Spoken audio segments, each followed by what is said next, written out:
El 5 de Velarde es un espacio de creación ubicado en el número 5 de la calle Velarde del barrio Maravillas de Madrid.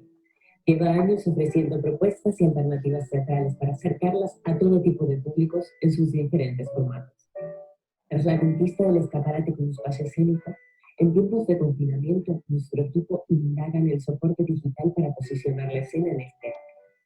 Investigamos un formato diferente que une el teatro, el campo audiovisual y la comunicación digital. Los diversos lenguajes escénicos deben revisitarse para que el espectador se sienta lo más cercano a una experiencia teatral. El teatro está en los teatros, necesita la presencia física humana. Por lo tanto, esta es una experiencia que nos invita a repensar la relación de espacio-escena, actor-espectador. Muchas gracias.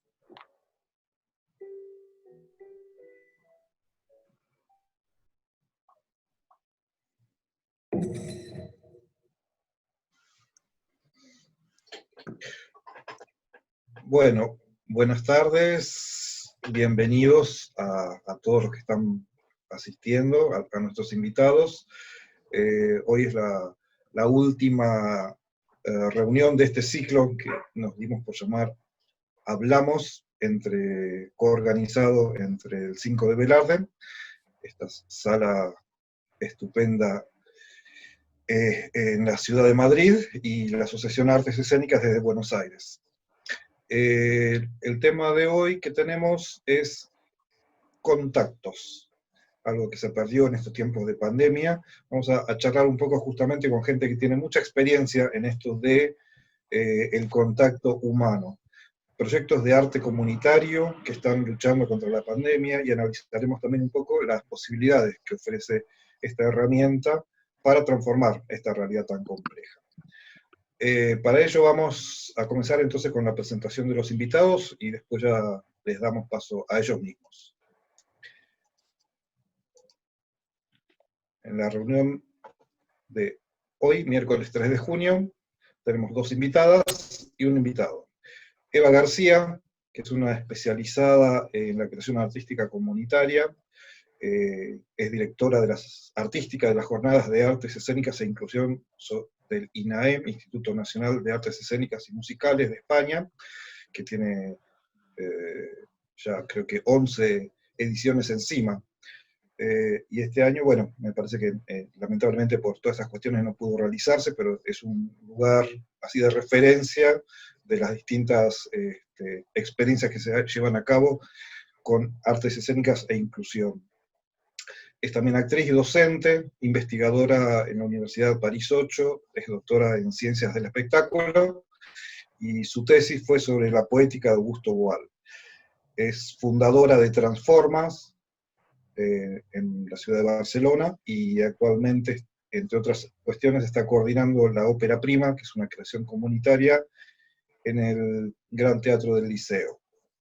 Así que con ella vamos a conversar un poco de todo esto. Por otro lado tenemos a Agustina Ruiz Barrea, que es directora del grupo de teatro comunitario Pompa Petrillazos, en el barrio de Parque Patricios, en la ciudad de Buenos Aires. Es docente en la Escuela Metropolitana de Arte Dramático, actriz, dramaturga y una importante militante cultural. Y por último, Ricardo Talento, fundador del Circuito Cultural Barracas, que hizo obras tan vigentes como Los Chicos del Cordel y El Casamiento de Anita y Mirko, entre muchas otras. Es director del grupo de teatro ambulante Los Carandracas, con quienes desarrollaron la técnica de teatro para armar. Es codirector de una importante obra junto con del grupo Catalina Sur, que es el Fulgor argentino, que hace muchos años, décadas, diría, se viene llevando a cabo ininterrumpidamente y siempre con sala llena en el barrio de La Boca. Es autor de obras infantiles y en sus años mozos integró distintos grupos de teatro social, que seguramente podrá contar un poco más.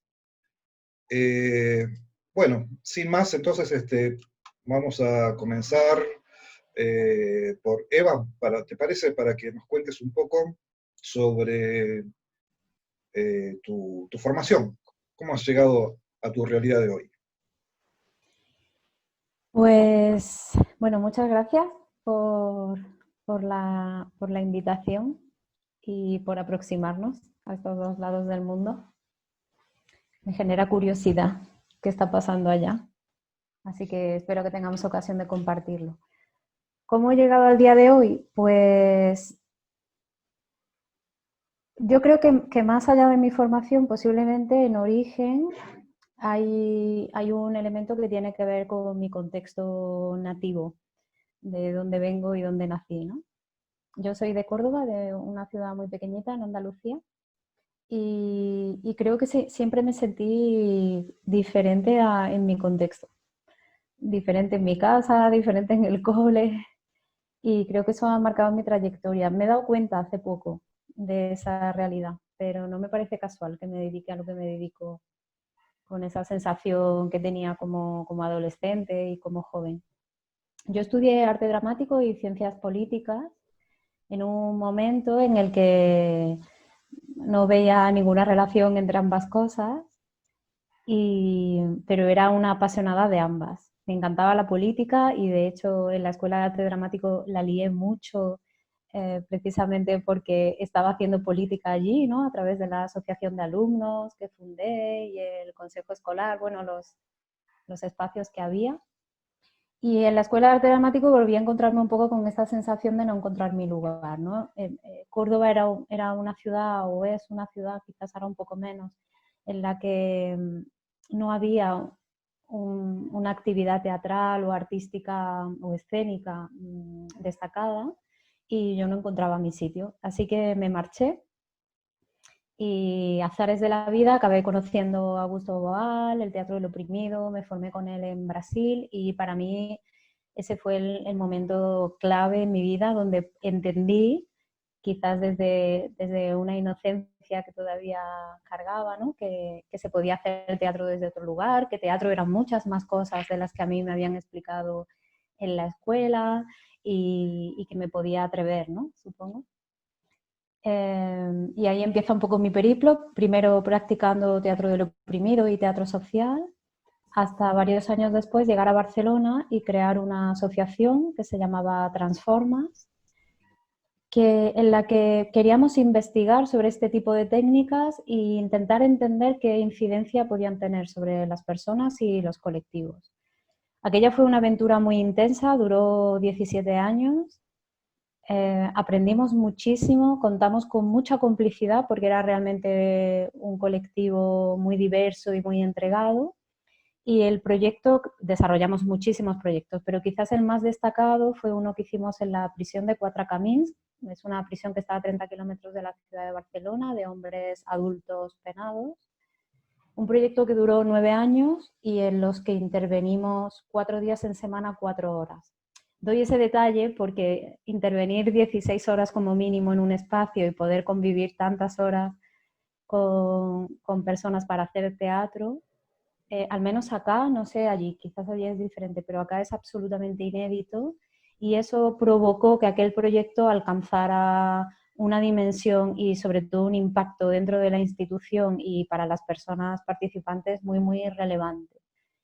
Y creo que nos enseñó a todo el equipo el potencial de la herramienta que teníamos entre manos y nos ayudó mucho, ¿no? En el desarrollo de una metodología diferente.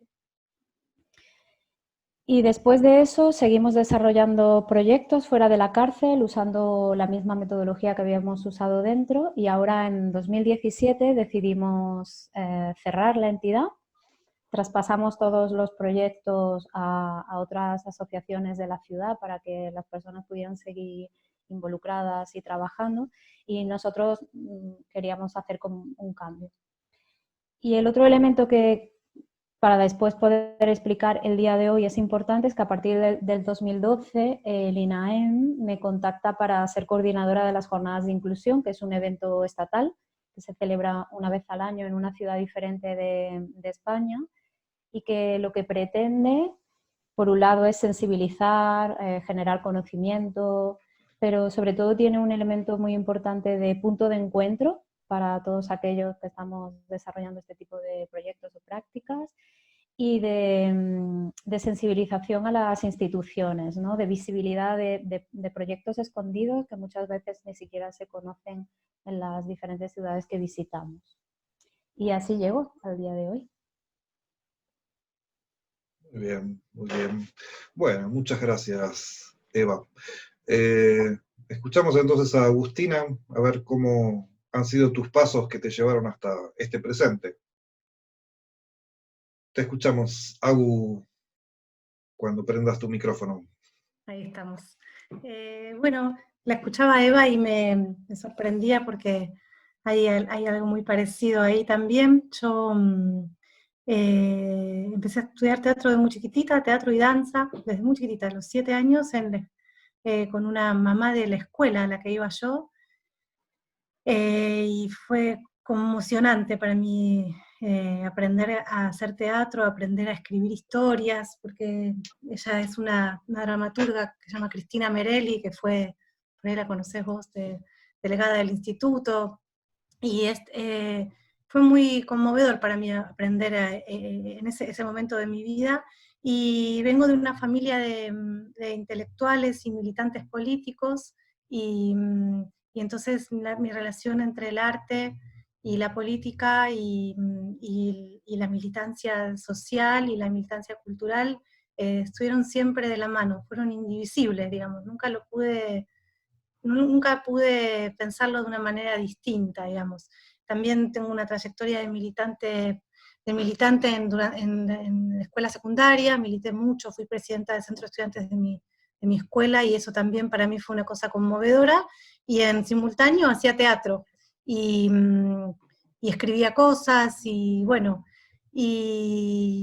también eran como, el mundo del teatro era un mundo que me costaba, si bien me encanta actuar y la pasaba muy bien y me iba bien, me pasaba que en el mundo de la militancia sentía que circulaba mejor, y después cuando estaba mucho en el mundo de la militancia, el mundo de la militancia me aburría, y bueno, nada, me pasó eso, y bueno, nada, mi formación es una formación muy formal, yo hice la escuela de Alejandra Boguero, después hice el IUNA, después estudié danza toda la vida, después hice una formación Lecoq, pero donde más aprendí fue cuando me encontré con el teatro comunitario, con los Calandracas, con Ricardo.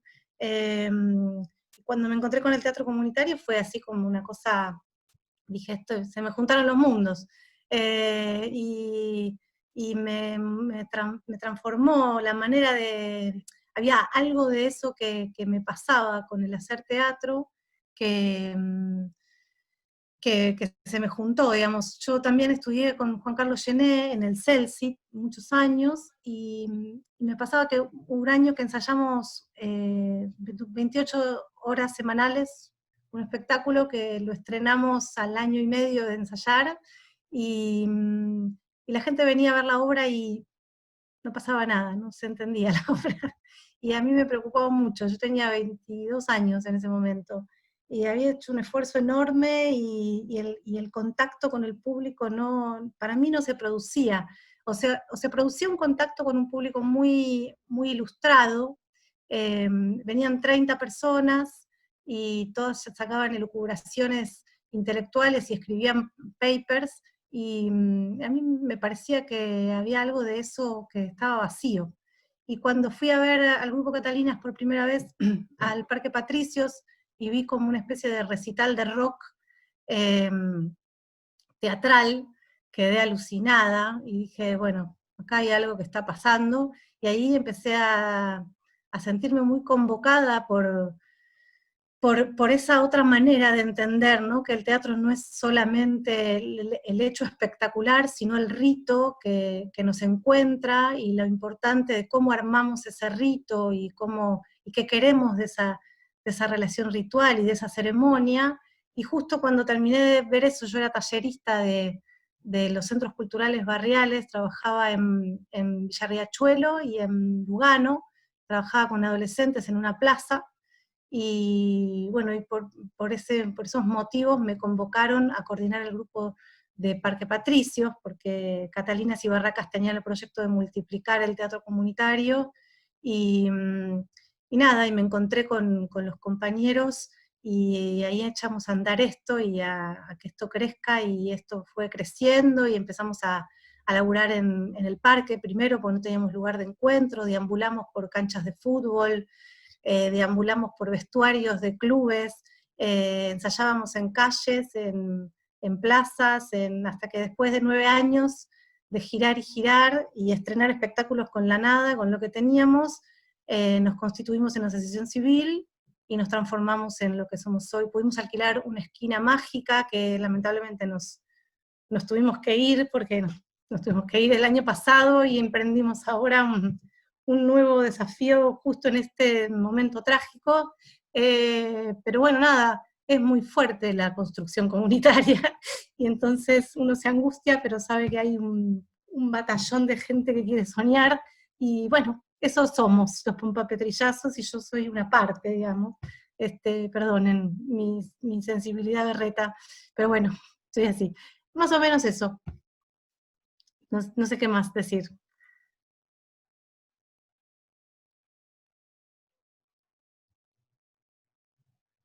No te escuchamos. Estás muteado.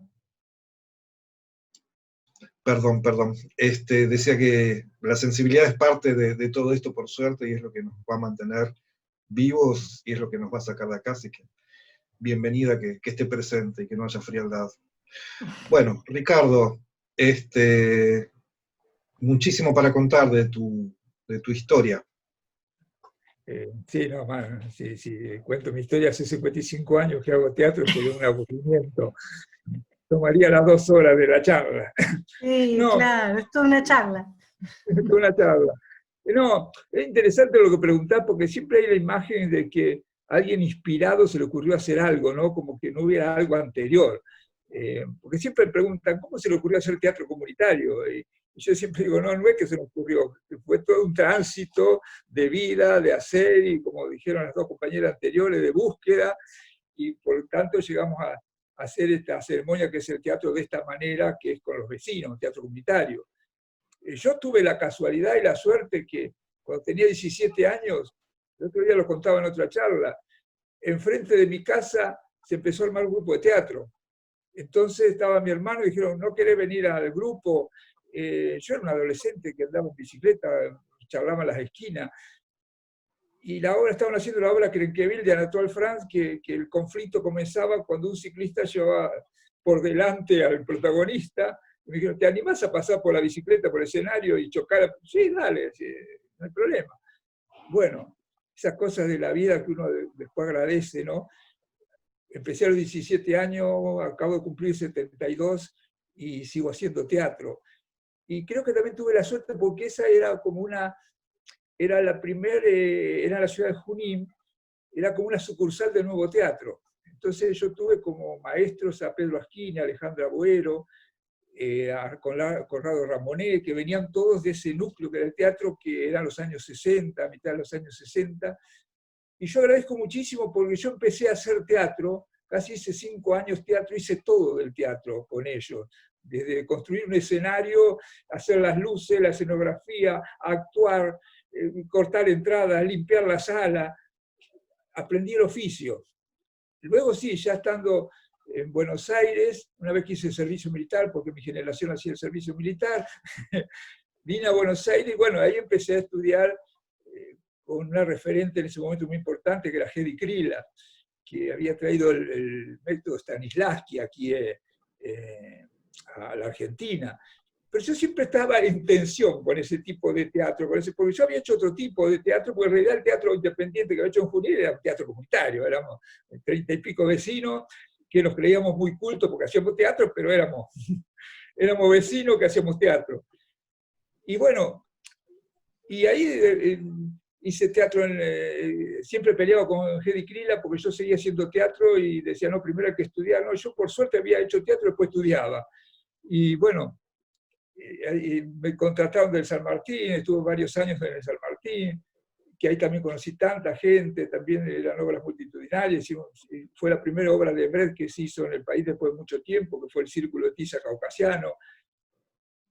En esa época también, hablando de Boal, conocí a Boal, que estaba exiliado en Argentina, y armamos un grupo ya de teatro político, que estaba la de Cecilia, la esposa de Gual, Mauricio Cartun, de los que son reconocidos en este momento, y formamos en un momento que ahí el referente máximo era Gené, era Carlos Carela, Oscar Robito, que fue el Centro Cultural Nacional José Podestá, que fue realmente un lugar de pensamiento, de reflexión sobre qué significaba lo que hacíamos, y para qué lo hacíamos y cómo lo hacíamos. Hay un documento que yo continuamente lo trato de hacer que se lea, porque es un documento ignorado, un documento maravilloso de Gené, que se llama Actor, Cultura, Pueblo, del año 71, donde él toma posición diciendo qué significa nuestra tarea, qué significa lo que hacemos, para qué lo hacemos, qué significa la cultura dominante, qué significa un actor en la Argentina. Y creo que ese documento a mí me sigue guiando en todo lo que hago, en cada vez que, yo siempre digo, ayer tuve también una charla hablando de la transculturalización, la colonización cultural, y estamos atravesados por culturas dominantes, cosas que por ahí decimos esto no es así, pero estamos atravesados por nuestra formación. Continuamente yo digo, me estoy desmalezando, ¿no? Sacando cosas como para decir, ¿para dónde voy? ¿Por qué hago lo que hago y para qué lo hago? Y bueno, pasó una cosa, después de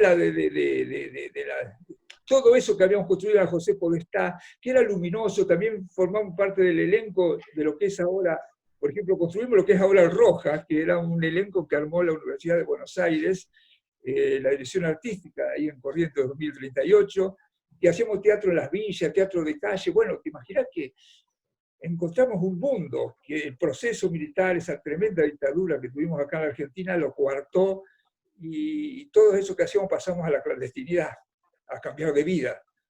Yo pasé a pintar paredes, a ser pintor de casas, pintar paredes, me tuve que mudar, cambiar de vida, cambiar de amigos. Fue toda una cosa muy, así como el exilio fue muy duro, también fue vivir exiliado en tu propio lugar, que a mí me sorprendió una vez, ya en el año 87,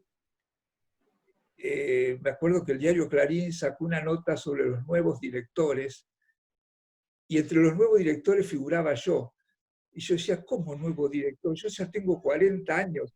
Ahí tuve una sensación de que había estado en stand-by 10 años, que 10 años de mi vida habían estado como en stand-by, quedando 10 años atrasados.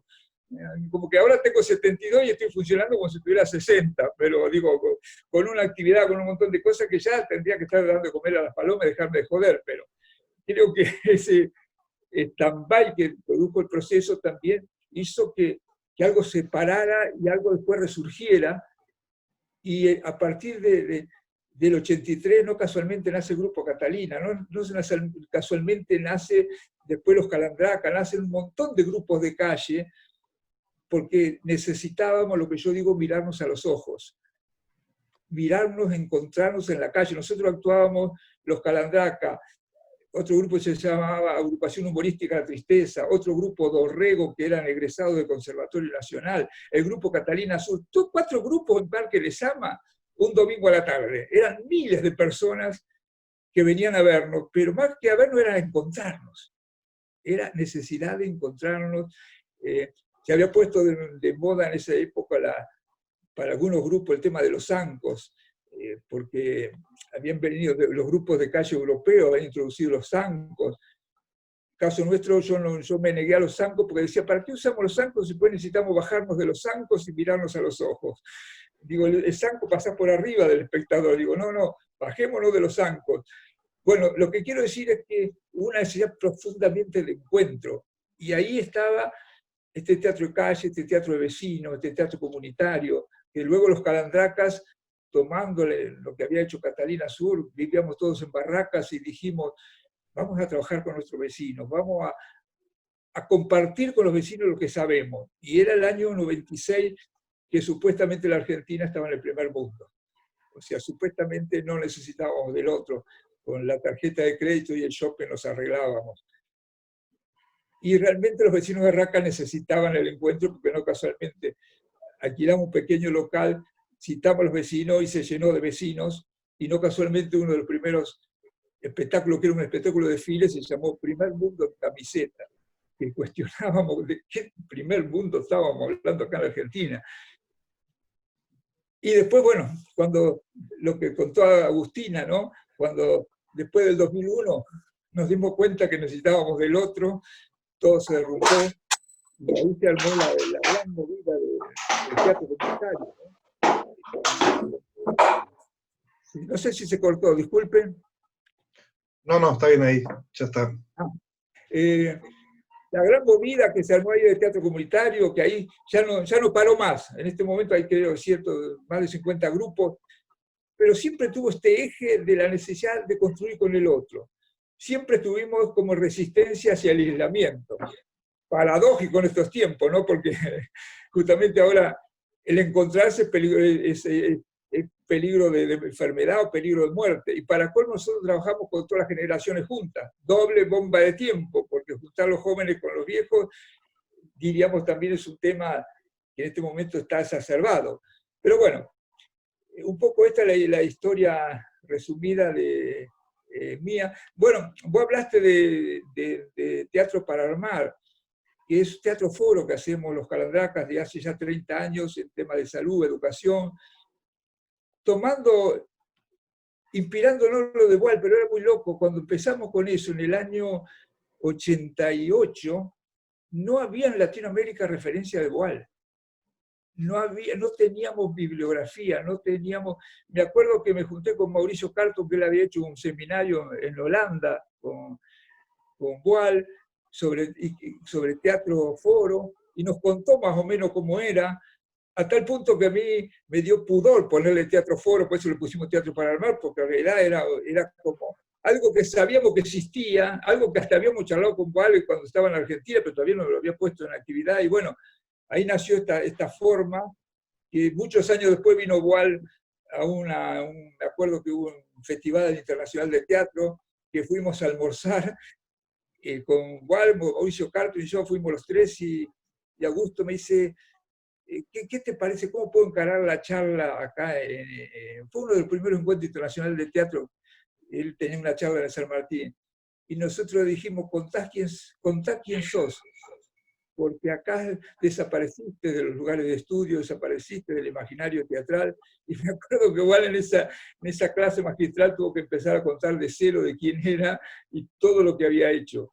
Bueno, también la visión del teatro igual nos atravesó, y tiene que ver también con el teatro comunitario, tiene que ver con Bertolt Brecht, tiene que ver con un montón de cosas que nos han ido nutriendo y nos siguen nutriendo para esta forma de hacer teatro, que es con vecinos, teatro multitudinario, teatro con aportes colectivos, con dramaturgias que hablan de las realidades de nuestros lugares, de nuestros territorios. Bueno, la corto acá porque si no voy a usar toda la hora. Gracias.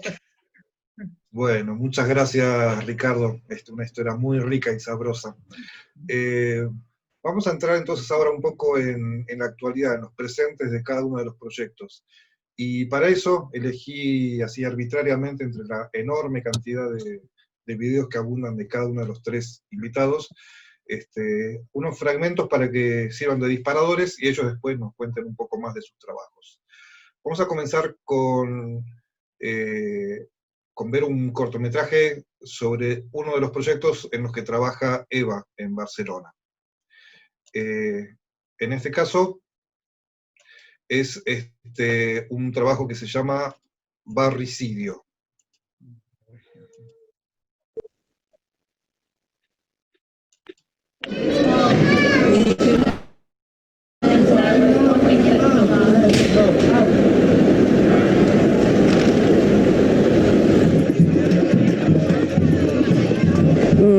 La gent, quan li arriba un burofax i li diu et quedes sense casa, doncs s'enfonsa. Llavors el fet d'anar a sindicats de barri, a sindicats d'habitatge, doncs fa que trobi allà un cau on poder compartir aquest malestar i on poder lluitar contra ell. És a dir, convertim aquests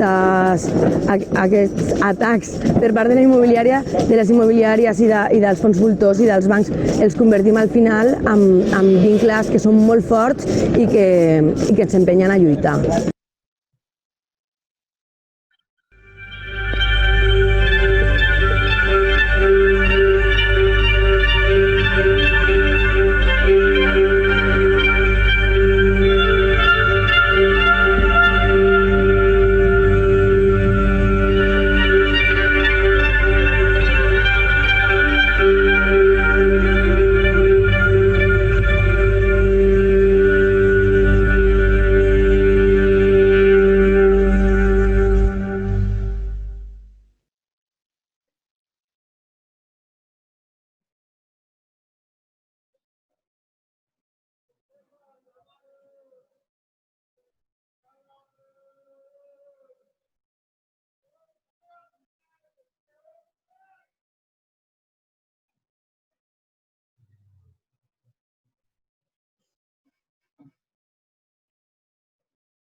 Bueno, Eva, te invito a que, más allá de contarnos un poco cómo encaja esto dentro de tu proyecto, nos hagas una breve traducción del catalán al castellano, que nos cuentes un poquito el contexto de este tráiler, que es parte de una película mayor. Sí, supongo que lo encontraste en redes, me supo mal, no sé si se entendía. Os explico un poquito. Barricidi es un proceso que iniciamos en el marco del primer programa municipal de creación artística comunitaria. Retomando el hilo de lo que os contaba antes, cuando en 2017 decidimos crear Transformas, yo recuerdo que pensé, voy a tomarme un tiempo para plantearme qué quiero hacer.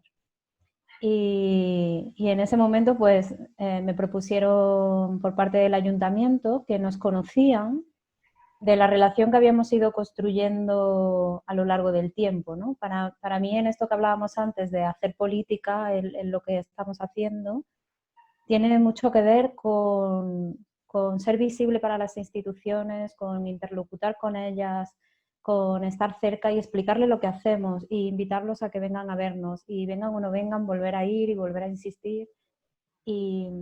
Porque para mí es lo mismo que hago en los grupos, cuando hay alguien que se descuelga o que tiene más resistencia, ¿no? Y supongo que en ese conocimiento mutuo que se había dado con el ayuntamiento, pues en una nueva etapa, en 2017, se plantea generar el primer programa de creación comunitaria de la ciudad de Barcelona. Esta propuesta nacía desde un lugar muy naif, pero muy posibilitador. Muy naif porque en realidad el ayuntamiento tampoco conocía qué se estaba haciendo exactamente en la ciudad, ni qué significaba, ni a cuánta gente se estaba movilizando, ni el impacto que tenía. Pero al mismo tiempo yo encontré muchísima escucha. Ellos tenían una idea previa que deconstruimos completamente, porque no tenía sentido en una ciudad como Barcelona que un programa impulsado por el ayuntamiento y que ya se iba a encontrar en una situación de mayor poder, eso era así, iba a producir un desequilibrio, generara todavía más proyectos, ¿no? Para una ciudad que ya, iba a decir no puede acoger, pero no es que no pueda acoger, es que muchas veces no encuentra circuitos, los proyectos les cuesta mucho llegar al público, y no tenía sentido sumar a ese nivel. Y entonces mi propuesta al Departamento de Cultura fue que Artipar, que así se llamaba el programa, fuera un lugar de articulación de los proyectos, fuera un lugar de generar nuevas posibilidades, de sumar sobre lo que ya existía y de integrar a otras organizaciones o instituciones que podían estar interesados, o colectivos, que podían estar interesados en la creación artística comunitaria y que no la emprendían pues por pereza o por desconocimiento o porque necesitaban coaligarse con alguien, ¿no? Entonces, Artipar en realidad fue eso. Seguimos un modelo como los proyectos europeos aquí, ¿no? Un modelo de partenariado, de sumar diferentes colectivos o organizaciones con objetivos completamente diferentes, algunas culturales, otras no, algunas con experiencia, otras en la primera, en la concepción de un proyecto común y la ejecución del mismo. Entonces, esto se hacía por barrios y el que habéis visto ahora sucedió en el barrio de Poblasec. Para los que conozcan Barcelona, el barrio de Poblasec está muy cerquita del centro, está atravesado por una avenida donde están los grandes teatros comerciales de la ciudad y va a acabar en una gran plaza que se llama Plaza España, donde ocurren las ferias, el mobile y todo ese tipo de cosas ocurren allí. Y tienen un grave problema, como es transversal en toda la ciudad de Barcelona, de desalojos de vecinos. Entonces, Barricidi fue un proceso de investigación sobre cuál era la trama, más allá del drama personal que supone un desalojo, cuál es la trama que hay detrás de un desalojo, ¿no? ¿Por qué se producen? ¿Por qué ocurren este tipo de situaciones? Entonces nos apoyamos sobre el trabajo que ya se estaba haciendo en el barrio. En el barrio hay un sindicato que trabaja específicamente sobre esta problemática y que hace acciones diarias para parar desalojos, para denunciarlos, para hacer piquetes, y trabajamos con ellos y con el vecindario en general, y hicimos esta función.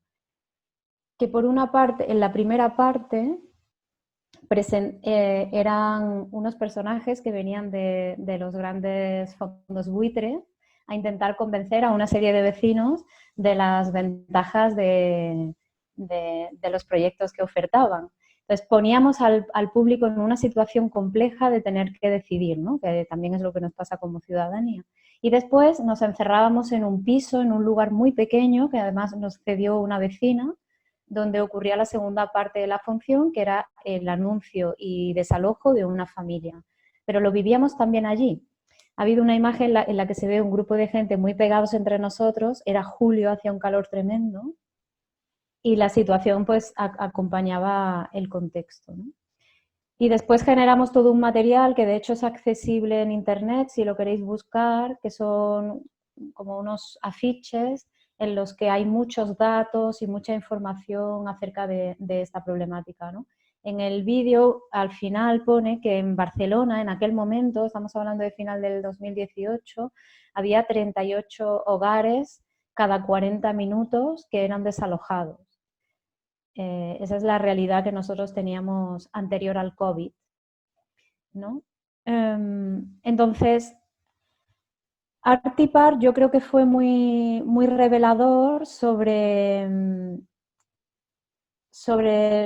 todo lo que nos queda por hacer y sobre la dificultad que tenemos para colaborar entre colectivos, ¿no? Porque la verdad es que fue un gran reto y fue muy, muy complejo. Fue un programa que duró 2 años y ahora se acabó en 2019. Y yo actualmente ando un poco en eso. Yo tengo la sensación de que estoy usando todo lo que he aprendido desde la base para llevarlo a lugares donde jamás han tenido ese tipo de experiencias y donde nunca han estado codo con codo trabajando con la gente, ¿no? Entonces, actualmente estoy acompañando a instituciones que se plantean repensar su relación con la comunidad. Y yo siempre les digo que la comunidad está dentro y fuera y que por lo tanto si quieren hacer un proyecto comunitario no se trata solo de definir qué van a hacer con los que están fuera de ellos, sino también plantearse qué hacemos con los que están dentro. Y eso es lo que estoy haciendo actualmente con el Gran Teatro del Liceo, que es el teatro de ópera de Barcelona, que se planteó esta pregunta. Por un lado, ¿qué relación establecer con la comunidad de fuera? Y por otro, si la ópera podía ser más participada y más actuada por vecinas y vecinos que posiblemente nunca se hayan aproximado, ¿no? Y en paralelo sigo colaborando con las jornadas del INAEM, un poco en esta... Para mí estar en esas jornadas es una cuestión de hacer red, de poner en contacto a gente, de intentar salvar algunas distancias que a veces se generan por situaciones de poder o de jerarquía o de atrevimiento. Yo creo que un poco me dedico a eso, principalmente en el marco de las jornadas. Y después en la asociación, en ComoArt, lo que intento es no perder el contacto con la base. Yo ahora echo mucho de menos actuar y dar clases de teatro y hacer talleres porque me despegué de todo eso de un día para otro. Y en ComoArt me permito hacer proyectos cuando encuentro un artista o una realidad que me interpela y nace mucho de mí o de colaboraciones que se generan de manera muy espontánea. Hemos hecho un proyecto bellísimo hace unos meses con un grupo de mujeres que cosían, a las que hicimos una formación para el diseño de vestuario escénico, ¿no? Y descubrieron cómo aquello que para ellas es menor, coser, se puede convertir en un arte y puede ir mucho más allá y puede ser un proyecto de imaginación. Y ha sido muy, muy, muy potente, ¿no? Y en esas cosas ando.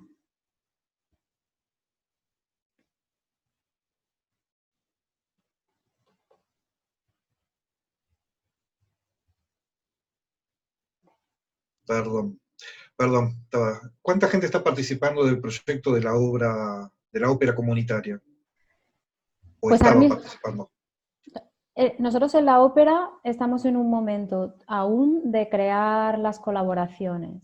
Es verdad que está siendo un proyecto muy excepcional porque hemos tomado mucho tiempo para que la institución lo prepare. Llevamos 1 año y medio trabajando con la institución y con el barrio, pero todavía no con los participantes, o sea, con los participantes que actuarán, quiero decir, ¿eh? Sí, Claro. con las organizaciones, con los colectivos, escuelas de música, institutos. Digamos que nos hemos tomado el tiempo de intentar escuchar a todo el mundo cuando le decimos, queremos hacer ópera comunitaria. ¿Qué te parece? En el barrio del Raval de Barcelona. Y nos hemos tomado mucho tiempo para recoger feedback sobre eso y que de alguna manera el proyecto se adapte a esas necesidades o se apoye en lo que ya existe en el barrio o en los saberes que ya existen en el barrio, ¿no? Entonces, en esta fase de colaboraciones, no sé, hemos podido hablar con 200 organizaciones. El barrio del Raval es el barrio con mayor número de asociaciones de toda Europa, con lo cual imaginaros, hay de todo, no te lo acabas. Y después hemos dedicado también mucho tiempo dentro de la institución a plantear esta misma pregunta a los trabajadores, ¿no? Hemos ido departamento por departamento explicando que queríamos hacer un proyecto de ópera comunitaria, que qué les parecía, ¿no? Si ellos pensaban que el liceo tenía que hacer un proyecto de este tipo, si forma parte de su misión, y también preguntándoles sobre cómo esto va a influenciar en su trabajo. O sea, qué cosas tengo yo que tener en cuenta de ti, técnico, de iluminación, a la hora de diseñar un proyecto que es completamente diferente a lo que haces habitualmente, pero que te va a interpelar porque vas a participar, ¿no? Entonces estamos en ese momento. Justo ahora se ha entregado, bueno, es que no quiero desvelar demasiadas cosas porque el proyecto no se ha presentado oficialmente porque nos atravesó el COVID. Pero bueno, estamos en el momento de escritura de la ópera, porque es una ópera de nueva creación y para esto sí hemos contactado con vecinos y vecinas. Han participado alrededor de unas 50 personas en entrevistas diferentes para poder inspirar a la dramaturga que después ha escrito el texto. Y será a partir de enero de 2021, dependiendo de las limitaciones que encontremos con todo este tema del COVID, cuando arrancaremos ya con los grupos para estrenar en noviembre de 2021. Perfecto, perfecto. Bueno, muchísimas gracias, Eva. Agustina, para ingresar entonces un poco en detalles de tu proyecto, seleccioné un video, un corto sobre parte del trabajo que hacen con niños. Así que lo vemos y después contás un poquito.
Rumbia, de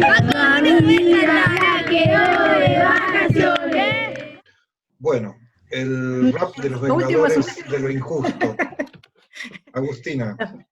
Bueno, esto forma parte de nuestro proyecto que se llama Multiplicando Participación, y lo que nosotros nos proponemos es, como dice el proyecto, multiplicar la participación de la comunidad en el tejido cultural de esa comunidad. ¿Cómo socializamos saberes?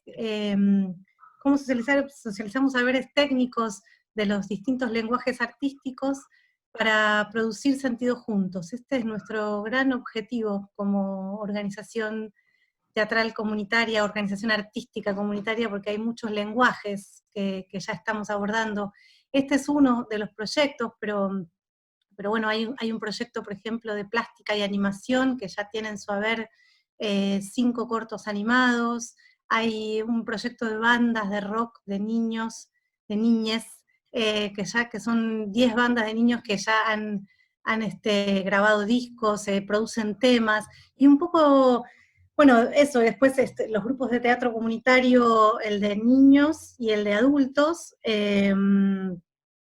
y bueno, un poco lo que nosotros justo nos estamos encontrando los sábados para preguntarnos qué hacemos, de qué se trata lo que hacemos, qué queremos con lo que hacemos, y como decía Ricardo, fue interesante escuchar a Ricardo porque un poco lo que hicimos fue bucear en la historia, no solo nuestra, sino en la historia del teatro y en los autores que nos fueron interpelando y acompañando para llegar a ser quienes somos, ¿no?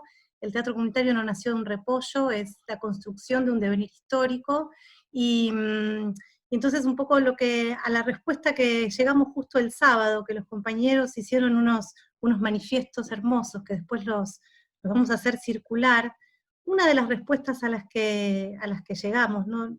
Obviamente que uno no puede llegar a abarcar con palabras todo lo que hace, pero una de las cosas de las conclusiones a las que llegamos es que lo que nosotros hacemos es tratar de deconstruir mitos para construir nuevos mitos. Y en esa deconstrucción de los mitos descubrimos quiénes somos, producimos acuerdos para ver, por ejemplo, nosotros hacemos un espectáculo hace ya 9 años que se llama Lo que la peste nos dejó, justamente es sobre la historia de la fiebre amarilla que dividió a la ciudad en dos. Acá la epidemia de la fiebre amarilla fue en la ciudad de Buenos Aires un acontecimiento determinante en la fundación de la ciudad de Buenos Aires. Hizo que la ciudad de Buenos Aires se dividiera en dos.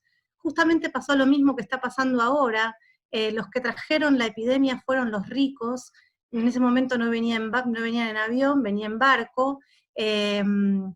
Los trajeron los militares de la Arta Alcurnia, que venían de la guerra del Paraguay, también lo trajeron, dejaron que eso se prolifere porque Sarmiento permitió que entrara un barco que no tendría que haber entrado, y después se trasladó y mató a los pobres. Y la sociedad lo que hizo fue culpar a los pobres. Y en ese acto de construir ese mito, la pregunta nuestra era ¿por qué el sur de la ciudad de Buenos Aires y el barrio en el que nosotros vivimos es un lugar del miedo, es un lugar que está estigmatizado como un lugar peligroso, como un lugar, en las noticias dice Parque Patricios, el lugar del Paco, Parque Patricios, la zona donde más roban en la ciudad? Bueno, lo mismo pasa con Barracas, con La Boca. El sur de la ciudad es un lugar del miedo, donde está ubicado todo lo que la ciudad no quiere ver. Y en ese proceso de deconstrucción, de tratar de preguntarnos por qué nos pasaba eso, logramos descubrir este mito fundante del miedo, que fue el episodio de la fiebre amarilla, y al descubrir eso empezamos a descubrirnos como comunidad, y empezamos a descubrir la historia que nos atraviesa. Entonces decidimos que esa metodología de trabajo se transfiera al trabajo con toda la comunidad, con todas las franjas etarias. También hacemos un trabajo de cine con adultos mayores, porque nos parece que está buenísimo, porque nos parece que ahí, en ese proceso de construcción para la creación poética, nos descubrimos, y nos podemos proyectar y podemos soñar qué territorio habitamos, hacia dónde queremos ir como territorio, podemos encontrar por qué somos un colectivo. Y una cosa que siempre hablamos es que nosotros creemos que el nosotros no es algo que está dado. Así como la psicología todo el tiempo hace hincapié de que la construcción de la subjetividad es algo que, como la palabra lo dice, es una construcción, las subjetividades colectivas, el imaginario colectivo, es algo que también hay que construirlo, y hay que practicar la práctica de esa construcción. Y creemos que los sistemas, los espacios formales, la educación formal, y muchas de las instituciones que deben de ocuparse de eso, no hacen foco en eso, no es un contenido en sí mismo, no están preocupados, no están ocupados en construir lo colectivo, están ocupados en desarrollar, por ejemplo, en la educación formal, en desarrollar al ciudadano, pero al ciudadano como individuo, no como un sujeto sujetado. Y nosotros nos proponemos eso, tratar de trabajar, de desarrollar la práctica colectiva en acción, no enunciándola, no nosotros, no, hacer eso. Y entonces ahí aparece el arte que nos permite, en esta tarea de producir sentido juntos, nos permite practicar el nosotros y nos permite ser el nosotros.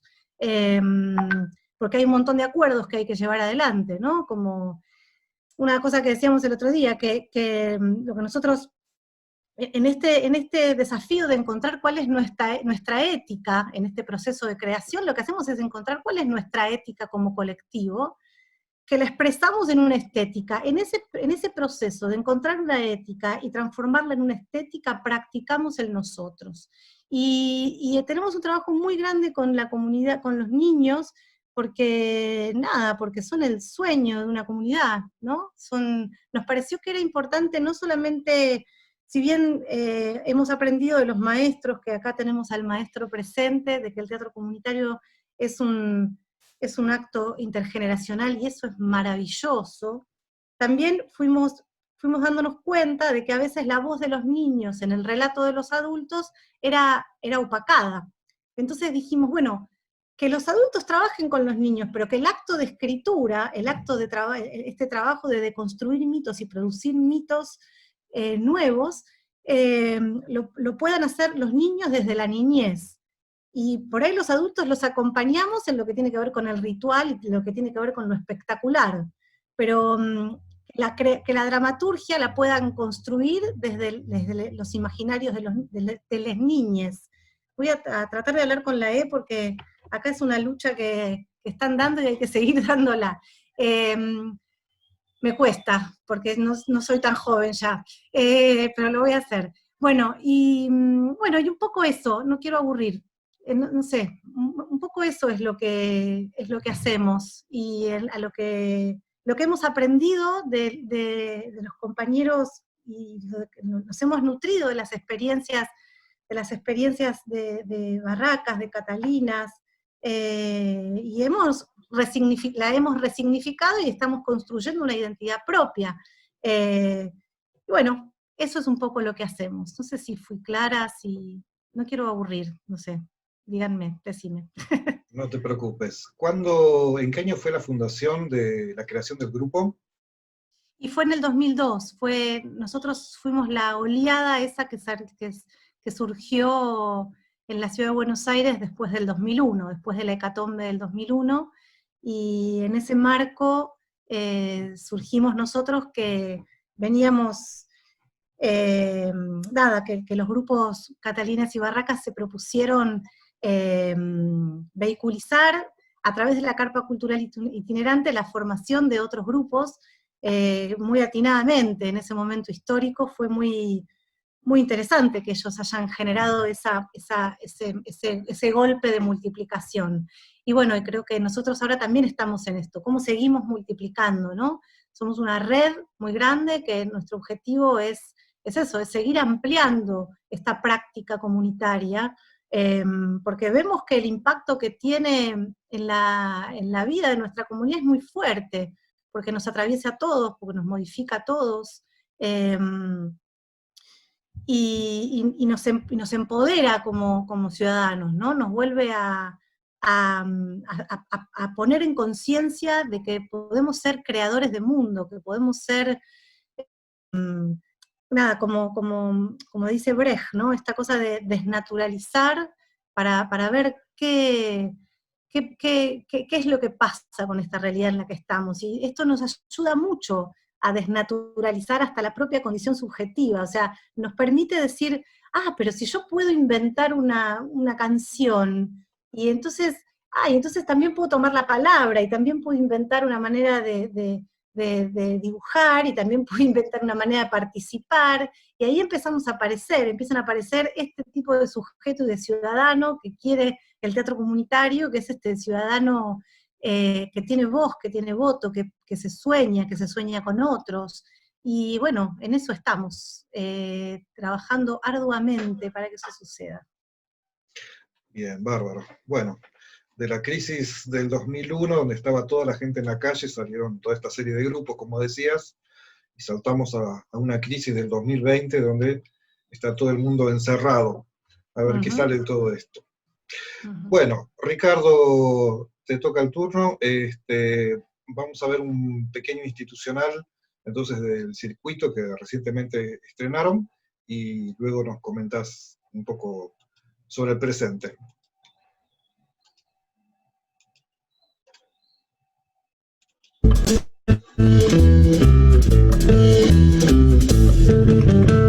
El Circuito Cultural Barracas nació en el año 1996, por iniciativa y deseo del grupo de teatreros ambulantes Los Calandracas.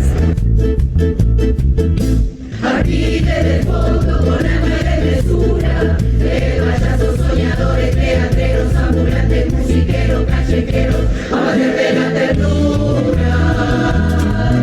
El Circuito Cultural Barracas es un proyecto de arte comunitario, un ámbito para producir ideas, valores, prácticas que sean puente entre las distintas generaciones, entre las distintas realidades y espacios geográficos de nuestra comunidad. Ninguna proponiendo un destino transgresor, nacimos en el fondo de un barrio fabriquero que venido el primer mundo trastocó. Nacimos en esa frontera donde cruza la miseria, hacia un barrio clase media, paranoico y negador.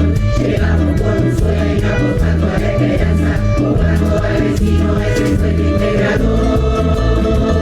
Nosotros somos parte del barrio de Barracas y construimos con nuestros vecinos. Y desde este barrio de Barracas creamos ficción. Y esto adquiere legitimidad, la legitimidad que nos otorga el ser parte del territorio, el ser parte del barrio. Y también como vecinos hemos tomado en nuestras manos esta ceremonia profundamente humana que es el teatro, y a través del teatro nos comunicamos, nos interpelamos e interpelamos a nuestra comunidad. El circuito por la calle de Barracas, el circuito bajo su cielo de chapa, el circuito compartiendo 20 años con ustedes, regresa la mirada y el futuro el corazón. Desde el barrio visionamos nuestra historia, con memoria que con melodía y voz, la volvemos surrealista, socarrona, humorada del vecino que el barrio legitimó. Hacemos memoria, construimos identidad, ficcionamos, ponemos en escena la otra palabra del vecino de nuestro barrio y nos convertimos en protagonistas del hecho cultural y compartimos la posibilidad de imaginarnos y transformarnos colectivamente.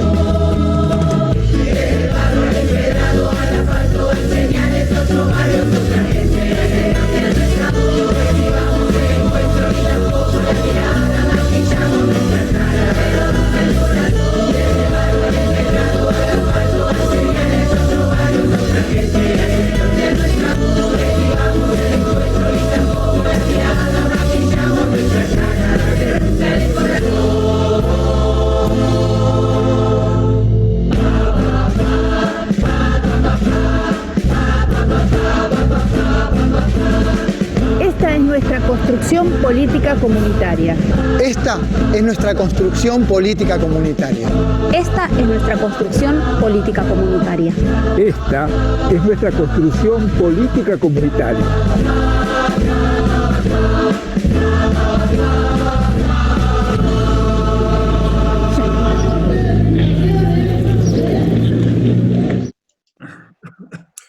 Bueno, muy bien. Ahora vamos a dar paso entonces a Ricardo que cuente, pero antes que me vuelvo a olvidar, por favor vayan escribiendo las preguntas que quieran en el chat, que al final vamos a juntarlas todas, ¿sí? Y las presentamos. Ricardo. Bien, bueno, creo que en el video está sintetizado bastante lo que hacemos. Mirándolo ahora digo, ¿qué hace toda esa gente sin barbijo? Y todo el mundo amontonado. O sea, ahí aparece una cosa al final que siempre aparece en el tema teatral, si el teatro se hace política, si es político, si no es político. Pregunta que siempre aparece, ¿no?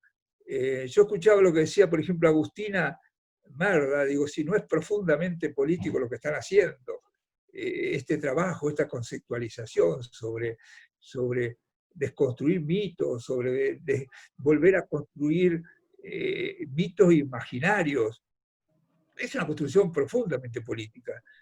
Porque siempre se parece que política tendría que ser partidario, y el teatro comunitario siempre lo ha aclarado, que el teatro comunitario no es partidario, político partidario, porque si no estaría violentando a vecinos que quizás no piensan partidariamente igual que uno, pero sí junto con uno está construyendo. Entonces ahí aparece una política profundamente comunitaria y diría distinta, donde ahí aparecen señales que quizás ayuden a la política partidaria, que la comunidad genere este tipo de cuestionamiento, como yo hablo de la interpelación, esto que decía Agustina, ¿no? de visualizar en nosotros, practicarlo, ver por qué un barrio es como es, cuáles son esos orígenes por el cual uno está a veces atrapado en formas y no puede modificar.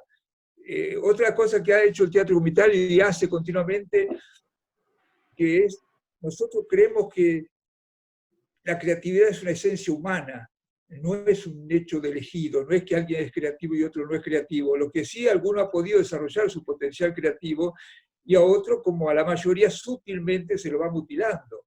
O sea, desarrollar ese potencial creativo apunta a que uno pueda imaginarse de otra manera, e imaginar un mundo de otra manera, porque es muy loco, porque más allá de la pandemia, que es lo actual, este mundo como está construido nos viene haciendo ruido hace tiempo, nos viene encorsetando de una manera, diciendo no, así no queremos seguir viviendo, así no queremos seguir construyendo. Y esto que los chicos también tengan voz, y empiecen a decir, bueno, esto cómo es, que tener ese rap donde hablaba del barrio injusto, que si los chicos puedan visualizar esto y decir, bueno, así no, tenemos que empezar a ver otra forma. Y el teatro comunitario, al desarrollar el tema de la creatividad, que es profundísimo eso, es profundísimo, porque si uno no desarrolla su potencial creativo no puede imaginarse de otra manera, acepta la que nos dan. Y los poderes lo tienen tan clarito que es a donde apuntan siempre, a mutilar cierto imaginario, a imponerte otros. No casualmente el imperio lo tiene tan clarito, tiene Hollywood, tiene Netflix, o sea, sabe a dónde está apuntando. Y también este tema que hablamos en el teatro comunitario de la propia comunidad creando su ficción, desde sus problemáticas, desde sus fantasmas, desde sus necesidades, porque a la comunidad no se le está permitido crear ficción. La ficción la crea otro y vos la consumís. Y bueno, eso realmente es un hecho político, es un hecho transformador. Y aparece también un hecho cuando Agustina decía hablar con la E o no la E, yo a veces digo que hay algo más profundo donde tenemos que apuntar también, que es esta ficción con la cual ha construido la humanidad, esta ficción, diríamos, podríamos decir machista, basada en la energía del hombre. Vamos a tener que imaginar otra ficción que esté basada en la energía femenina que tenemos todos, porque esta otra nos ha hecho mal. Y creo que también siempre cuando hay una gran crisis, como ahora la pandemia, se dice, toda crisis lleva implícito una oportunidad. Sí, esa oportunidad está, si podemos imaginar cuál sería esa oportunidad y cómo la construimos. Y ahí sí el colectivo va a tener que tener voz diríamos, y acciones, porque viene por ahí un mundo muy encorsetado, muy, diríamos, están los elementos técnicos para un control total del ser humano. Y bueno, también la comunidad iba a resistir, porque el tema del control, yo siempre digo, no es que te controlen dónde fuiste, qué haces, a dónde vas. Te controlan el imaginario, te controlan lo que vos puedas llegar a imaginarte, y ahí lo que hacemos en la comunidad de teatro comunitario creo que tiene una tarea a realizar desde ahora y post pandemia, porque ahí va a haber una tensión muy grande de cómo seguimos, ¿no? Bueno, termino acá para no acaparar tanto. Perfecto. Bueno, esto último que estás diciendo tiene que ver un poco con lo que es la propuesta siguiente de esta charla, que es entrar un poco a que cuenten. Ahora ya si quieren pueden abrir todos los micrófonos, o sea, los invitados, los micrófonos, como para que dialoguen entre ustedes, específicamente cómo está influyendo en sus proyectos esta realidad de pandemia, aislamiento que nos está atravesando. Cuéntenos un poco sobre eso, cómo se puede seguir trabajando en lo comunitario, cómo mantener este contacto a pesar de toda esta situación.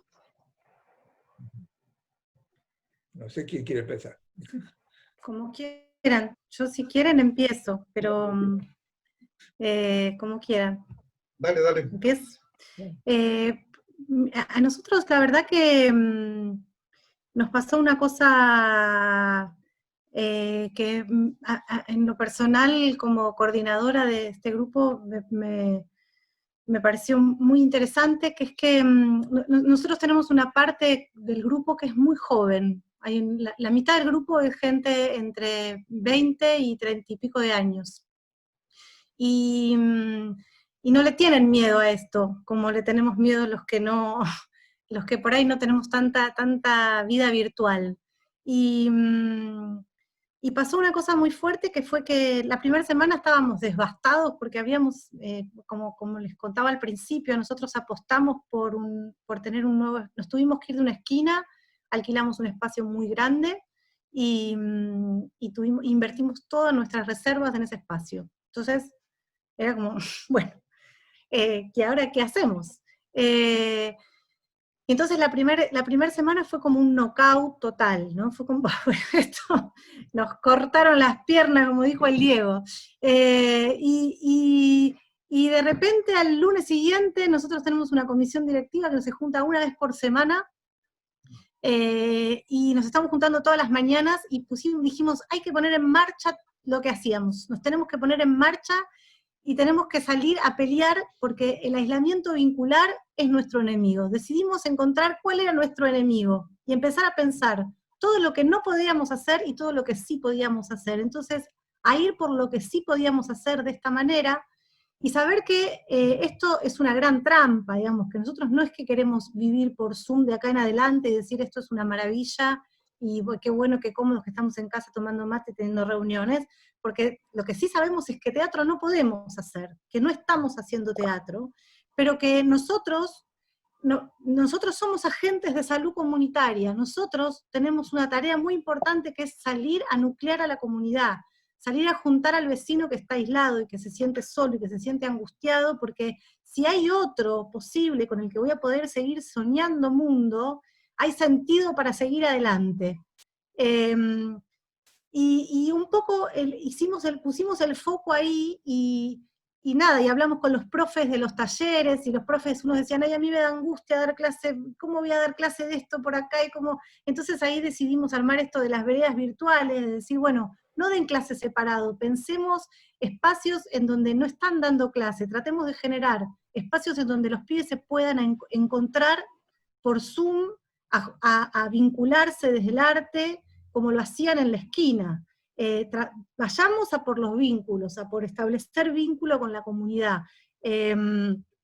Y por eso fuimos, digamos. Y la verdad es que es sorprendente porque también esto nos obligó como organización a ser más organizados, a que haya más compañeros que tomen liderazgos, a crecer organizacionalmente, porque si hay algo que hoy a la mañana en una reunión, mi codirector, Esteban, decía una cosa que era, estos formatos te obligan a la organización, te obligan. Entonces dijimos, bueno, nada, o nos quedamos quejándonos y nos angustiamos y decimos no podemos hacer nada, o tratamos de organizarnos y ver de qué manera hacemos posible que la comunidad por lo menos se siga encontrando de esta manera, y quiénes van a ir tomando la posta, porque es mucha gente con la que hay que vincularse para generar estos espacios de encuentro. Y la verdad que eso pasó.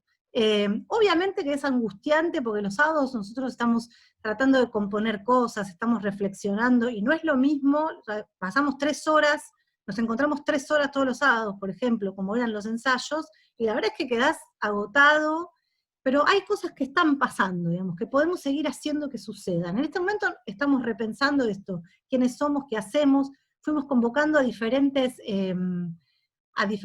directores, a diferentes teóricos teatrales, que nos sirvan como contexto para poder pensar nuestra tarea, y estamos generando pequeños actos poéticos. Nada, eso, como digo, lo que nos preguntamos es, ¿qué es lo que no podemos hacer? Teatro. Bueno, ¿qué es lo que sí podemos hacer? Vayamos a buscar lo que sí podemos hacer.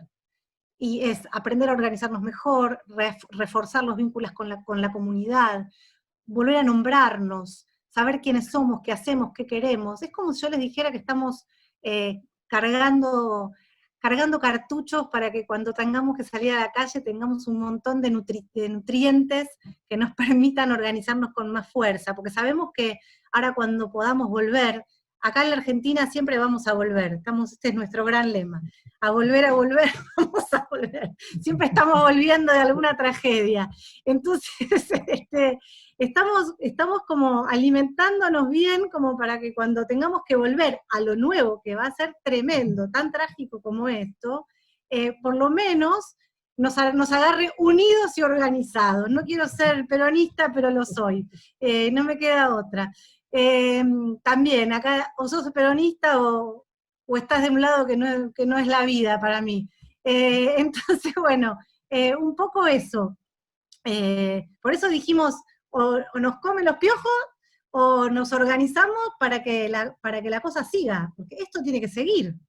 Entonces, el sistema nos impuso que tenemos que encontrarnos por esto. Bueno, como tantas cosas que nos impone el sistema. Bueno, ¿cómo hacemos para jugar con esta regla del juego y poder darle una pulseada al sistema? Porque si no, el sistema nos come, nos mata, y no podemos morir como organizaciones. No nos podemos dar el permiso de morir como organizaciones, porque somos necesarias, somos generadores de salud comunitaria, y en este momento más que nunca. Bueno, no sé, suelto la palabra.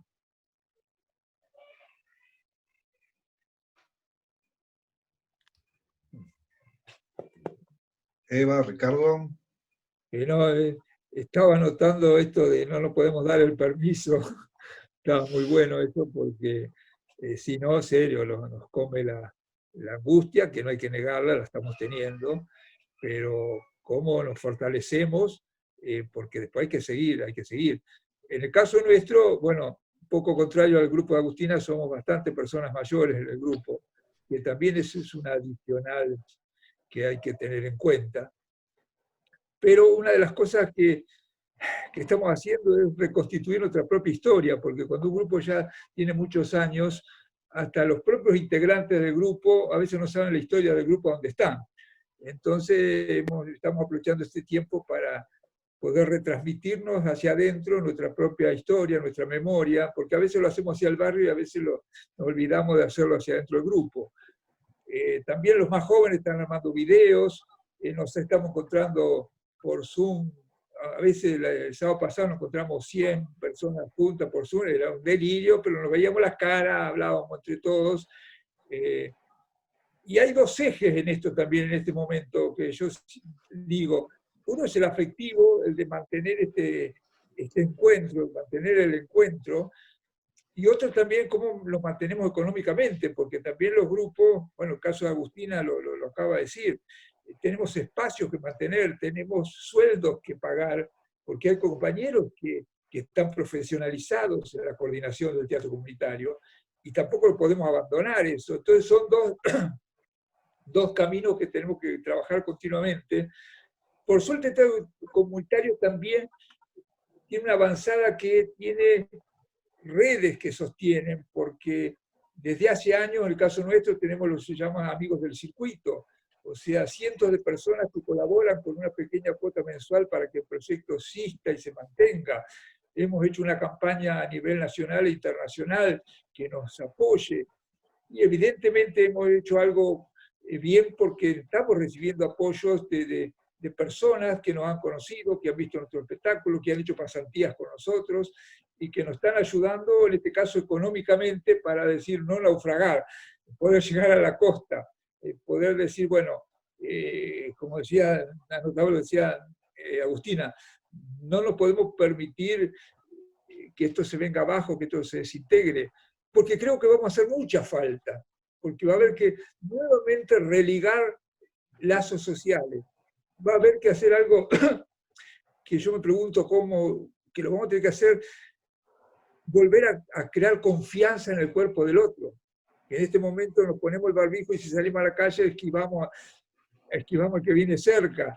Estamos en un distanciamiento corporal que es muy profundo y que va a haber que religar esa confianza, que creo que desde el arte, desde el teatro, en este caso el teatro comunitario, vamos a tener herramientas como para imaginarnos cómo volver a religar esos lazos sociales.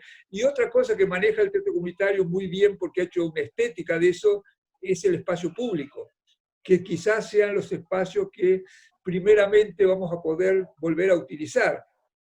Y nosotros no solo hemos hecho teatro al aire libre, no, hemos hecho una estética de los espacios, y en eso es un saber, una ventaja que tiene el teatro comunitario que creo que vamos a poder poner en acción. No sé si están escuchando a mi nieta que está llorando al lado mío, pero...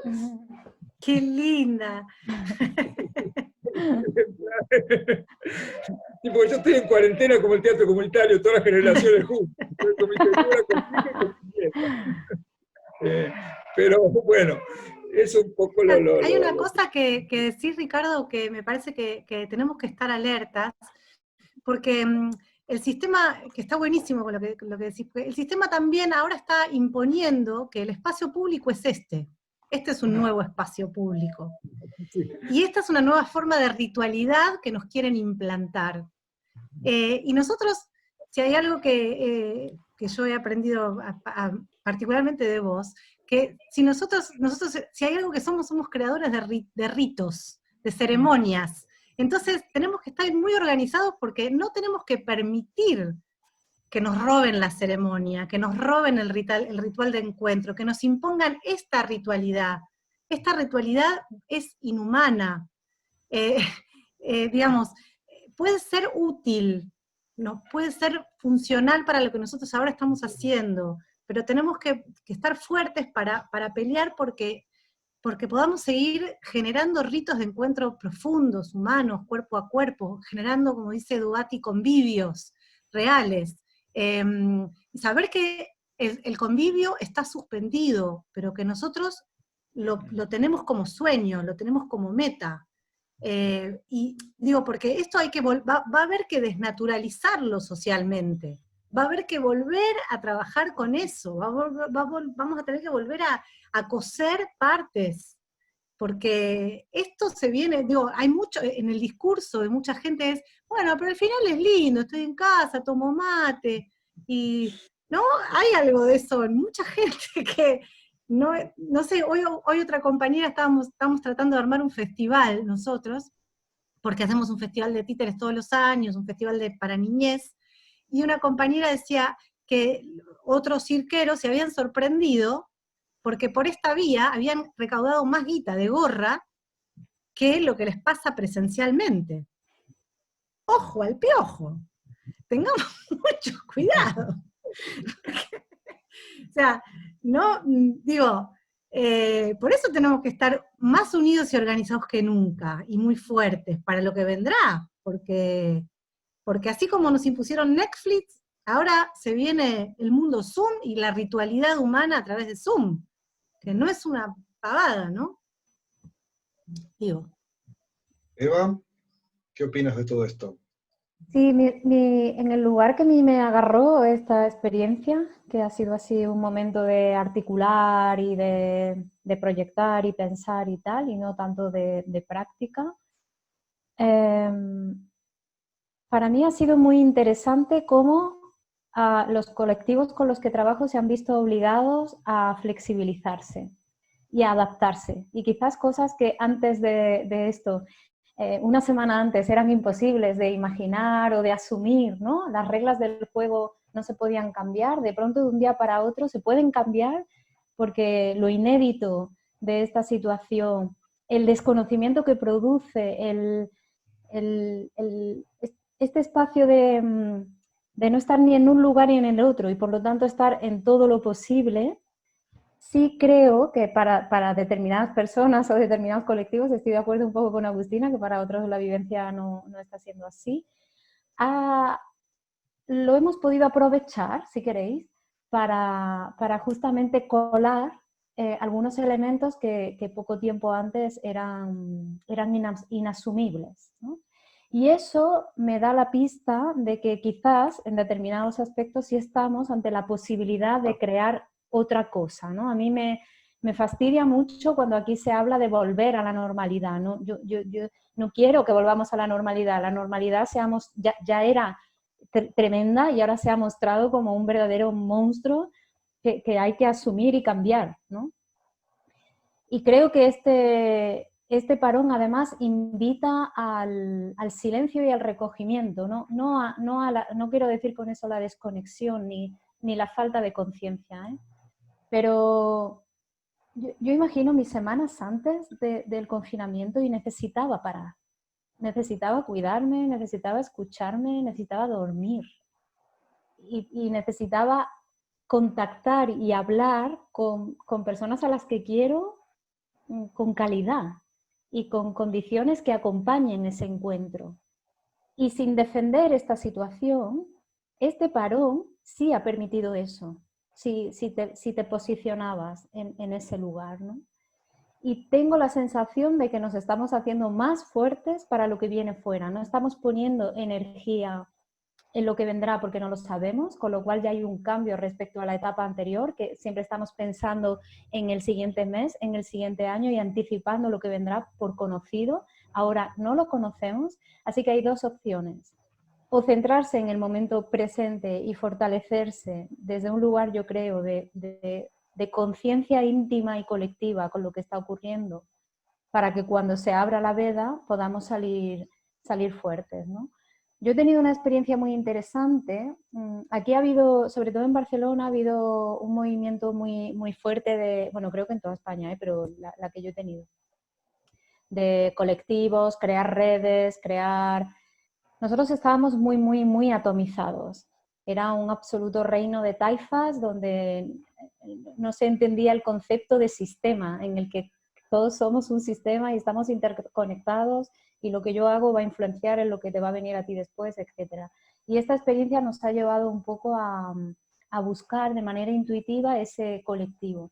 Y ha sido muy interesante cómo las personas que venimos de una práctica comunitaria somos interpeladas respecto a lo que sabemos de lo comunitario, ¿no? O respecto a nuestra experiencia, la vivencia que tenemos de lo comunitario, de otros que intuyen que aquí hay algo, pero que no lo han tenido, que no han tenido esa posibilidad de vivirlo, ¿no? Y estoy participando de espacios muy auténticos y muy abiertos a escuchar cómo poder dialogar, construir, encontrarnos desde otros códigos, no desde la competencia, no desde el poder, no desde la réplica de los modelos existentes, sino fortaleciendo quiénes somos, entendiendo los colectivos como inteligencia colectiva, que ya tiene un saber intelectual y de acción, y que por lo tanto con ese saber ya es posible crear otras cosas, ¿no?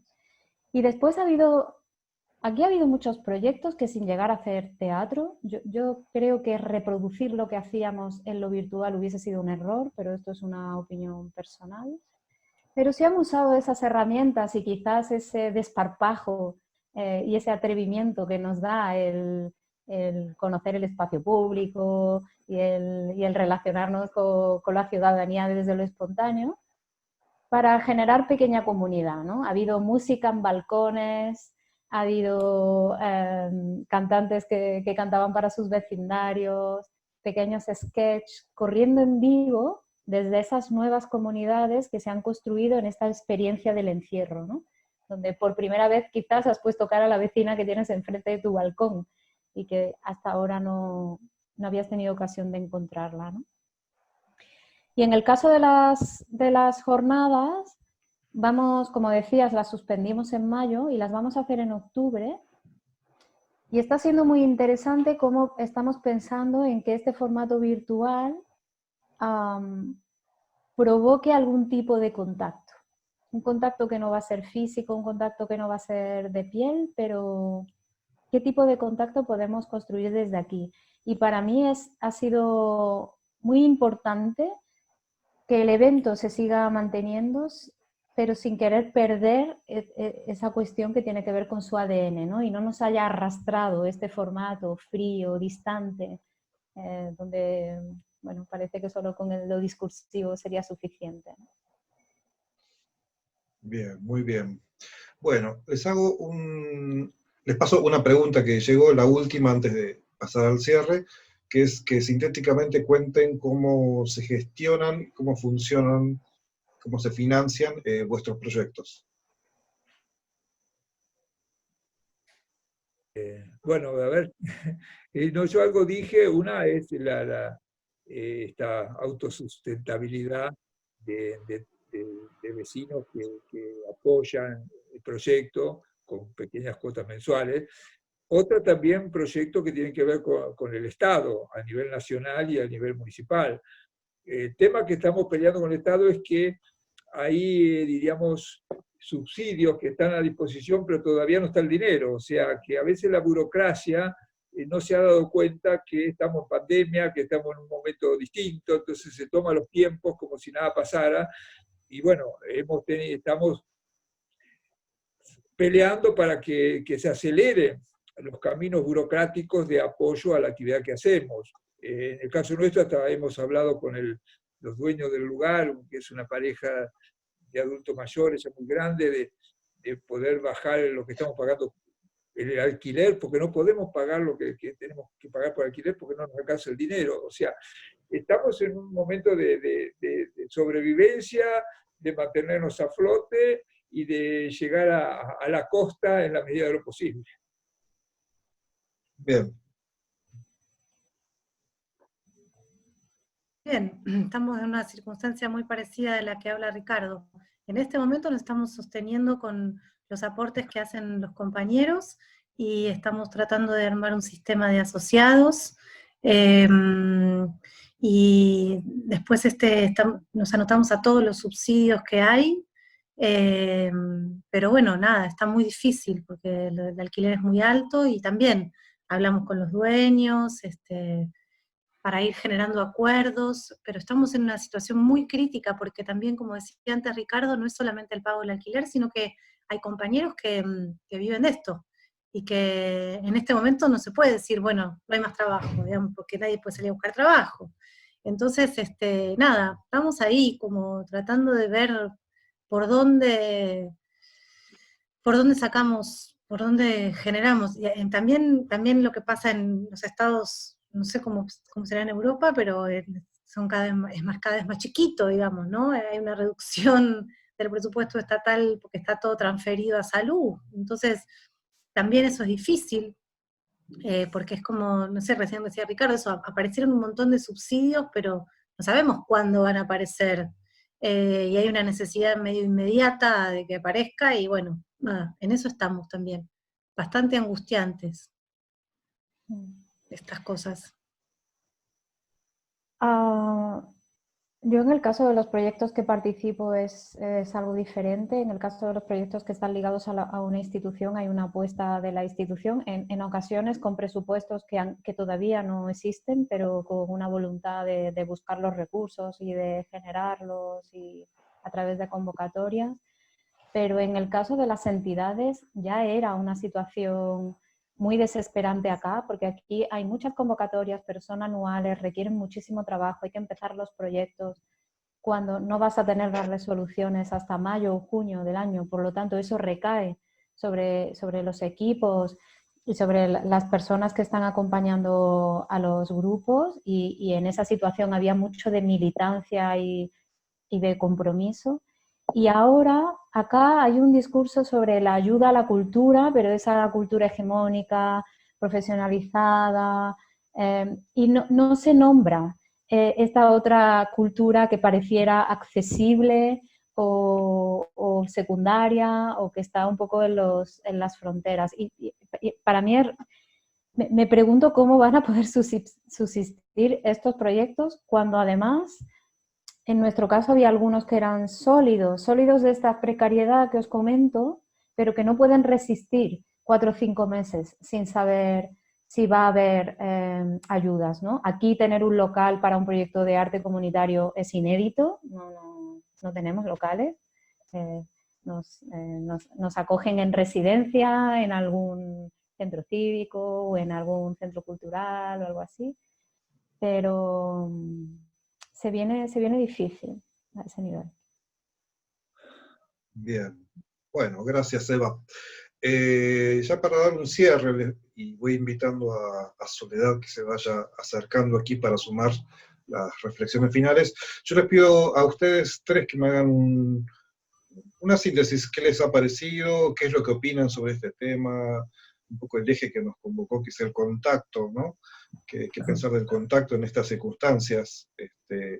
Así que les dejo la palabra final a ustedes y ya cerramos. ¿Quién quiera empezar? Sí, yo quisiera empezar a agradecerte, Claudio, pero fue muy interesante esta charla porque es algo enriquecido por los conceptos de Agustina, por los conceptos de Eva. Por ejemplo, cuando Eva dice aprovechar el momento para fortalecernos a futuro, es muy interesante escucharlo. Digo, yo me siento que en esta charla me fortalecí, estoy enriquecido y realmente le agradezco. Bueno, muchas gracias, Ricardo. Bueno, buenas tardes. No sé si quedaba ya hablar alguien. ¿O me metí en el medio? Quedar un poco el cierre de Eva y de Agustina. Vale, te espero. Sí, yo escuchándoos pensaba en cómo subyace el concepto de cuidado mutuo, ¿no? Cómo nuestros proyectos se anclan en eso justamente, en el cuidado entre nosotros, en reconocernos, en acompañarnos, en ser algo común. Y para mí la experiencia que estamos viviendo, yo hago muchas analogías con la experiencia que estamos viviendo ahora, creo que está interpelando ese cuidado mutuo y quien más y quien menos está teniendo una experiencia de eso. No creo que los cambios vayan a ser inminentes en el corto plazo, pero realmente estoy convencida de que el impacto de este tipo de experiencias que hemos tenido a medio plazo, si va a comenzar a construir otro sistema de valores o nos va a mostrar esta experiencia de vulnerabilidad, nos va a obligar a tener que repensar, ¿no? Nuestras opciones y dónde ponemos nuestro tiempo, nuestro cariño, nuestra mirada. Y escuchándoos también lo pensaba, ¿no? Bien. Sí, a mí me parece que si hay algo que puso, agradezco también mucho que haya generado este espacio, porque creo que si hay algo que nos puso en evidencia esta situación de aislamiento, es lo que necesitamos estar con otros. Y creo que como vinimos charlando, esto que vamos a ir pariendo nuevamente, indefectiblemente es charlando con otros, es dialogando con otros, es parir un nuevo sujeto colectivo, me parece que es lo que viene. Y entonces me parece que es muy enriquecedor siempre escuchar otras experiencias y nutrirnos y ayudarnos y eso, y generando otros espejos que permitan que tu mirada, que la mirada de tu organización se amplíe, ¿no? Cuando una organización se puede mirar ante el espejo de otra organización, puede tener otra mirada nueva, si no uno siempre se mira a sí mismo y no tiene como... No tiene una dimensión más profunda, entonces está buenísimo poder ver también en qué están pensando otras organizaciones, cómo se están planteando esto. Me parece que vamos a necesitar un montón de esto, porque vamos a necesitar pensar estrategias, formas, así que bueno, nada, también muy enriquecedor y muchísimas gracias. Bueno, gracias Agustina. Soledad, hagamos un cierre de esta charla y también del ciclo.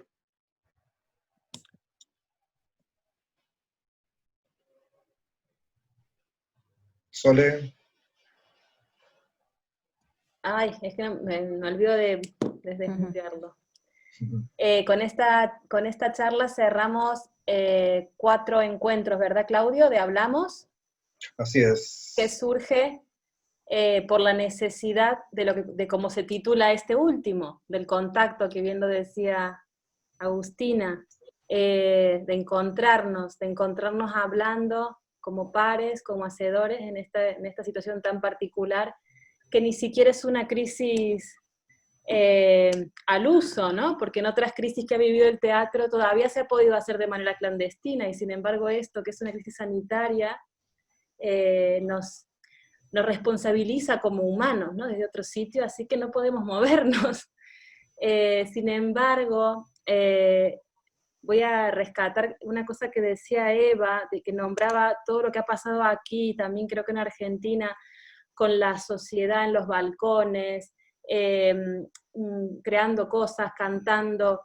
Esto también es respuesta, ¿no? de esa necesidad de seguir haciendo a través del arte y de seguir expresando, ¿no? Yo admiro muchísimo vuestro trabajo, y aunque no me dedico a hacer teatro comunitario, siempre me enorgullece saber que hay gente que está trabajando tan en el fondo de esto, ¿no? Porque al final vuestro trabajo tiene que ver con un semillero enorme de canalizar la expresión a través del teatro en este caso, que luego van a ser en los niños, como lo que hace Agus, futuros espectadores y críticos de esta sociedad y del teatro, ¿no? Me había hecho algunas preguntas que las he ido apuntando, pero bueno, para que no se haga extenso, voy a hacer el cierre y voy a contar alguna cosita con nuestra experiencia con respecto al rito. Nosotros llevamos una experiencia de hacer, sí hemos hecho teatro o experiencias escénicas a través del online, intentando probar qué va pasando con esto, y nos hemos encontrado que, bueno, funciona un poco, funciona bien, funciona mal, depende qué pieza, pero sí nos dimos cuenta que tuvimos la posibilidad de abrir la red, que nuestra red, que era limitada, de repente, exponencialmente, empezó a aparecer gente de todos lados del mundo, y eso es increíble. O sea, nosotros hemos tenido obras donde han estado personas de 12 países diferentes. Yo en la vida pensé que una obra que podía estar, no sé, desde Israel, desde Venezuela, esto, otro, nos abrió un montón de preguntas sobre el hacer, ¿no?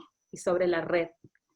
Sobre ya no la comunidad como algo que está cercano, sino algo global, incluso, que se abría con este medio. Y abre muchas preguntas, ¿no? Porque en realidad no hay ninguna cosa que podamos responder ante esto, ni siquiera sabemos si va a tener continuidad porque esto se va a acabar, o sea, esperemos que se acabe pronto. Ya vemos qué nos va dejando, tanto como residuos como cosas buenas, ¿no? Bueno, agradecerles a los cuatro, bueno, a Claudio por haber estado en todas estas charlas, uniendo a tanta gente que hace cosas tan maravillosas como vosotros y como el resto de gente que ha estado pasando por estas charlas. Agradecerles a los espectadores, que hoy hemos tenido casi 30. Han llegado mensajes de todo tipo, chicos, de muchísimo agradecimiento, de gracias por seguir trabajando, de esto no hay que pararlo. Bueno, muchos mensajes sobre vuestra labor. Así que, bueno, un abrazo a todos y nos volveremos a encontrar, esperemos que alguna vez físicamente. Nuestro espacio está en Madrid, en el barrio de Malasaña. Ojalá algún día podamos vernos en presencia. Seguramente, y también es bueno compartirles tanto a los invitados como a los que estuvieron participando ahí escuchando, que en realidad, como suceden tantas cosas en el arte, que es crear sobre la realidad, este ciclo nació sobre las dificultades, ¿no? Sobre el no encuentro y la no realización, el no teatro concretamente. La idea es que si bien llegamos por suerte a tener el placer de conocernos en vivo con Soledad en el mes de febrero, luego comencé una gira ahí por otras ciudades españolas, y la idea era volver en marzo a concretar en su sala, ahí en el 5 de Velarde, una performance con lectura de poesías producido por mujeres internadas en hospitales psiquiátricos, que estábamos preparando toda una apuesta, ensayando y todo eso,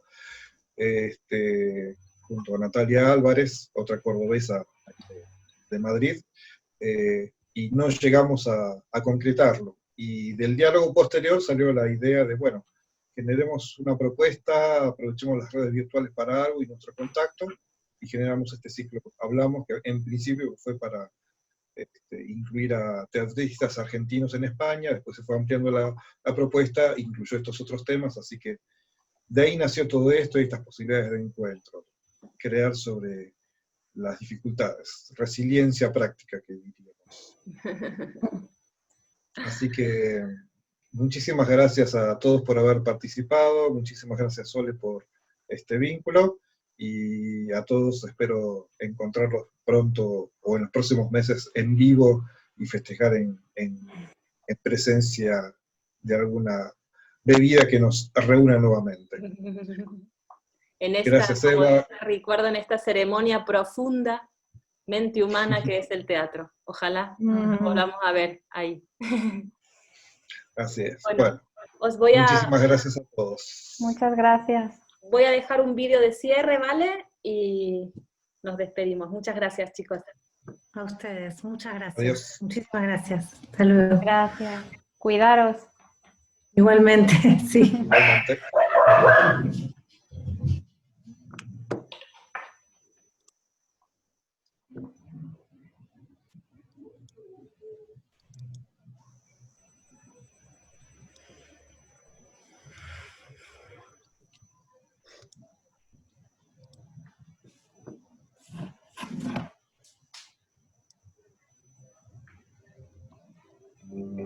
Tenemos que aprender a verlo y a mirarlo desde otro lugar. A jugar este juego. A jugar el juego que estáis proponiendo. Soporte, hay algo del vivo que tiene el equilibrista, y que el placer es ese también, ver ese juego y participar de ese juego y sostener con gente que está en Córdoba, gente que está en Neuquén, gente de todos lados, y pienso que el fenómeno sigue existiendo y sigue existiendo. Se puede transmitir y llegar a cualquier lugar del mundo. Entonces, para mí, que estoy a 1200 kilómetros de distancia de él, poder ver algo suyo es un éxito. Me ha encantado cómo se reinventa todo la obra. La pieza se cobra otra dimensión. Tengo las lágrimas que se me caen. Pero una cosa maravillosa, porque yo no la había experimentado. Me ha resonado mucho el texto, además, y bueno, ha sido una experiencia fantástica. Nos ponemos la pantalla, hacemos todo, bailamos, vemos teatro, hacemos todo. Entonces es como esa dimensión, da igual ahora, casa, teatro, sofá, da igual.